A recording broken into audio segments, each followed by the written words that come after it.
दुनिया अभी तक कोरोना वायरस महामारी से पूरी तरह उभरी भी नहीं थी कि इसी बीच एक और नए वायरस ने दस्तक दे दी। मंकी पॉक्स ने दुनिया के कई देशों के लिए खतरे की घंटी बजाई है।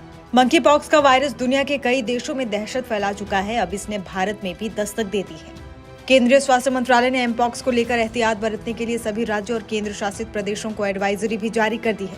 अंग्रेजी अखबार टाइम्स ऑफ इंडिया के मुताबिक इस बार मंकी पॉक्स का जो वायरस फैल रहा है वो क्लेड 1B है। ये वेरिएंट पहली बार सितंबर 2023 में कांगो में पाया गया था। ये ज्यादा घातक बताया जा रहा है।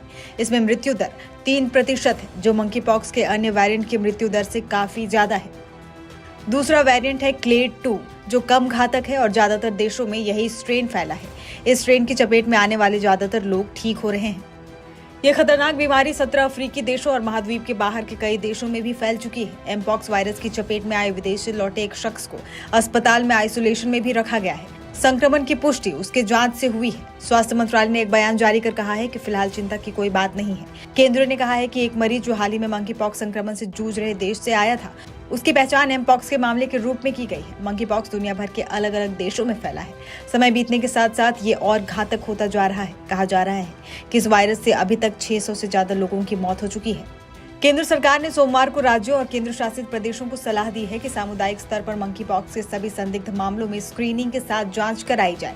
सभी संदिग्ध एवं पुष्ट दोनों मामलों में मरीजों के लिए अस्पतालों में आइसोलेशन सुविधाएं उपलब्ध की जाएं। दिल्ली में मंकी पॉक्स से पीड़ित मरीजों के इलाज के लिए लोक नायक अस्पताल और बाबा साहब अम्बेडकर में विशेष वार्ड बनाए गए। इसके अलावा एम्स और सफदरजंग में भी मंकी पॉक्स मरीजों के लिए वार्ड आरक्षित किए जा रहे हैं। स्वास्थ्य विशेषज्ञों के अनुसार इस वायरस से घबराने की जरूरत नहीं है, क्योंकि मंकी पॉक्स वायरस की महामारी का रूप लेने की संभावना बहुत कम है। जानकारी के लिए बता दें कि एमपॉक्स एक वायरल बीमारी है। इसमें बुखार के साथ शरीर पर दाने निकलने लगते हैं। इसके संक्रमण के बाद लिम्फ नोड्स में सूजन आ जाती है या उनका आकार बढ़ जाता है। लिम्फ नोड शरीर की रोग प्रतिरोधक प्रणाली का हिस्सा है। साल्वे ने कहा कि ये अपने आप ठीक होने वाली बीमारी है और मरीज 4 सप्ताह के भीतर ठीक हो जाते हैं। मंकी पॉक्स के लक्षण स्मॉल पॉक्स जैसे ही होते हैं। शुरुआत में ये कम गंभीर दिखते हैं। इसके प्रमुख लक्षण त्वचा पर दाने, बुखार, गले में सूजन, सर दर्द, शरीर में थकावट होती है। अगर आपको फ्लू जैसे लक्षण है तो संभव है 1 से 4 दिन बाद आपको दाने निकल आएंगे। मंकी पॉक्स से होने वाले दाने ठीक होने से पहले कई चरणों से गुजरते हैं, जिसमें पपड़ी बनाना भी शामिल है। दाने शुरू में फुंसी या छाले जैसे दिख सकते हैं और इनमें दर्द या खुजली हो सकती है। ये एक जूनोटिक बीमारी है, यानी ये जानवरों से इंसानों में फैल सकता है और इंसानों से जानवरों में।